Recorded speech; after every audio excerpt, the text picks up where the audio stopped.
भारत की आज़ादी की कहानी सिर्फ बड़े शहरों और बड़े नेताओं की कहानी नहीं है। इसकी असली जड़ें तो उन जगहों पर हैं जहां लोगों ने अपनी जमीन, अपनी पहचान और अपने सम्मान के लिए संघर्ष किया। तो चलिए, आज हम बिहार के उसी क्रांतिकारी इतिहास की गहराई में उतरते हैं, जहां प्रतिरोध की हर लहर ने देश की तकदीर को एक नई शक्ल दी। कभी सोचा है कि आखिर ऐसा क्या होता है कि आम लोग अपनी जान की परवाह किए बिना व्यवस्था के खिलाफ खड़े हो जाते हैं, विद्रोही बन जाते हैं? यही एक सवाल हमें बिहार की इस पूरी कहानी के केंद्र में ले जाता है। अगर हम देखें तो बिहार में विद्रोह की ये जो आग थी, वो कई चिंगारियों से भड़की थी। कहीं जमीन के हक की लड़ाई थी, तो कहीं शोषण से आज़ादी की। कहीं अपनी संस्कृति को बचाने की जंग थी, तो कहीं ये सब मिलकर ब्रिटिश साम्राज्य के खिलाफ एक बड़ा संघर्ष बन गया था। देखिए, राष्ट्रीय आंदोलन के बड़े मंच पर आने से बहुत बहुत पहले संघर्ष की शुरुआत जमीन से हुई। ये वो दौर था जब बिहार की धरती ही अपने आप में एक युद्ध का मैदान बन चुकी थी। सोचिए, एक तरफ अंग्रेजों की नीतियां, दूसरी तरफ स्थानीय जमींदारों का लालच और ऊपर से साहूकारों का कर्ज। इन तीनों ने मिलकर एक ऐसा जबरदस्त जाल बुना जिसमें खासकर आदिवासी समुदाय बुरी तरह फंस गए। उनकी जमीनें छीनी, उनका शोषण हुआ और बस यहीं से उठी विद्रोह की पहली आवाज। तो जब शोषण की हर हद पार हो गई, तो जवाब भी वैसा ही मिला। बिहार के आदिवासी समुदायों ने एक के बाद एक जबरदस्त विद्रोह किए, और ये कोई छोटी-मोटी झड़पें नहीं थीं। ये अपने वजूद और अपने सम्मान को बचाने के लिए लड़ी गई बड़ी-बड़ी लड़ाइयां थीं। ये देखिए, ये कोई 1-2 साल की बात नहीं थी। 1831 के कोल विद्रोह से लेकर 1914 के टाना भगत आंदोलन तक, मतलब करीब-करीब 1 सदी तक, ये जमीन अंदर ही अंदर सुलगती रही। हर विद्रोह अपने आप में एक पूरी कहानी है, पर ये सब एक ही बड़े संघर्ष का हिस्सा थे। तो सबसे पहले हुआ कोल विद्रोह। बात बिल्कुल सीधी थी।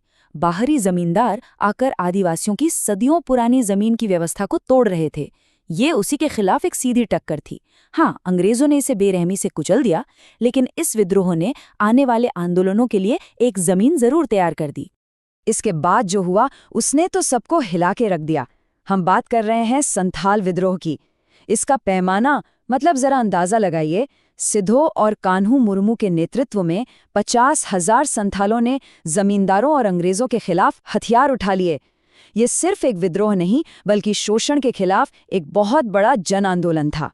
बेशक इस आंदोलन को भी बेरहमी से दबाया गया, पर इसकी गूंज इतनी जोरदार थी कि वो लंदन तक सुनाई दी। अंग्रेजों को ये बात समझ आ गई कि आदिवासी मुद्दों को अब और नजरअंदाज नहीं किया जा सकता। नतीजा ये हुआ कि संथाल परगना नाम का एक अलग जिला बनाना पड़ा। ये उन विद्रोहियों की बहुत बड़ी जीत थी। और अब कहानी में एंट्री होती है एक ऐसे शख्स की जिन्हें आज भी भगवान का दर्जा दिया जाता है, बिरसा मुंडा। उनका आंदोलन तो सिर्फ एक विद्रोह था ही नहीं, वो एक पूरी सामाजिक और राजनीतिक क्रांति थी। मुंडा लोगों ने अपने इस विद्रोह को एक नाम दिया, उलगुलान। इसका मतलब है महान हलचल। और ये एक शब्द ही काफी है ये बताने के लिए कि इस आंदोलन की तीव्रता और इसका सांस्कृतिक महत्व कितना गहरा था। उलगुलान का मकसद एकदम साफ था। नंबर 1, अंग्रेजों और शोषण करने वाले सभी बाहरी लोगों को भगाओ। और नंबर 2, एक आजाद मुंडा राज की स्थापना करो, जहां शासन करने का तरीका उनका अपना हो।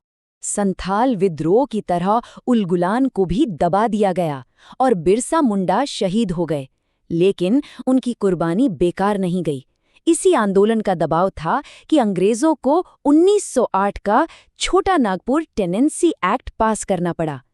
इस कानून ने आदिवासी जमीनों को पहली बार कानूनी सुरक्षा दी।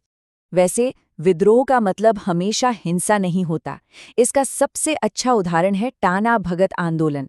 ये एक सामाजिक धार्मिक सुधार की तरह शुरू हुआ था, पर धीरे धीरे इसने गांधी जी के अहिंसक विचारों को अपना लिया और देश के असहयोग आंदोलन का एक मजबूत हिस्सा बन गया।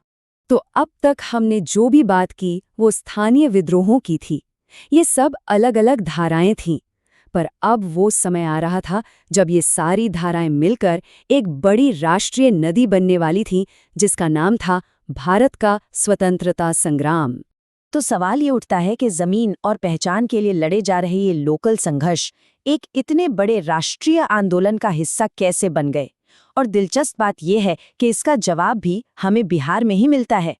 इसका सबसे बड़ा उदाहरण है तिनकठिया प्रणाली। ये एक बहुत ही शोषण करने वाली व्यवस्था थी। इसमें चंपारण के किसानों को अपनी ही सबसे उपजाऊ जमीन के एक हिस्से पर अंग्रेजों के लिए जबरदस्ती नील उगाना पड़ता था, और वो भी नुकसान उठाकर। और बस इसी सिस्टम के खिलाफ महात्मा गांधी ने भारत में अपना पहला कामयाब सत्याग्रह किया। 1917 के चंपारण सत्याग्रह ने न सिर्फ किसानों को राहत दी, बल्कि बिहार के एक स्थानीय मुद्दे को पूरे देश के सामने लाकर खड़ा कर दिया। और ये सिलसिला यही नहीं रुका। चाहे 1905 का स्वदेशी आंदोलन हो या 1942 का भारत छोड़ो आंदोलन, बिहार ने हमेशा राष्ट्रीय संघर्ष में बढ़ चढ़कर हिस्सा लिया। भारत छोड़ो आंदोलन के वक्त तो यहाँ कई जगहों पर लोगों ने अपनी समानांतर सरकारें तक बना ली थीं। तो इन सारे संघर्षों की विरासत क्या है? आखिर में हमें इनसे क्या मिला?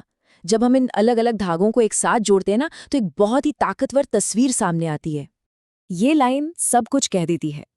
ये केवल स्थानीय संघर्ष नहीं थे, बल्कि सामाजिक न्याय, भूमि अधिकार और स्वतंत्रता की चेतना के प्रतीक थे। मतलब ये लड़ाई सिर्फ जमीन के टुकड़ों के लिए नहीं थी, ये लड़ाई थी इंसाफ के लिए, अपने हक के लिए और उस आज़ादी की भावना के लिए जो हर दिल में जल रही थी। और यही इन सभी संघर्षों की असली ताकत थी। इन आदिवासी विद्रोहों और किसान आंदोलनों ने मिलकर ब्रिटिश हुकूमत के खिलाफ जमीनी स्तर पर एक ऐसी चेतना जगाई जिसने भारत के स्वतंत्रता आंदोलन की नींव को हमेशा हमेशा के लिए मजबूत कर दिया। तो चलिए इस कहानी को इस सवाल के साथ खत्म करते हैं कि न्याय, जमीन और पहचान के लिए जो ये लड़ाइयाँ सदियों पहले लड़ी गई, वो आज के भारत को कैसे आकार दे रही हैं।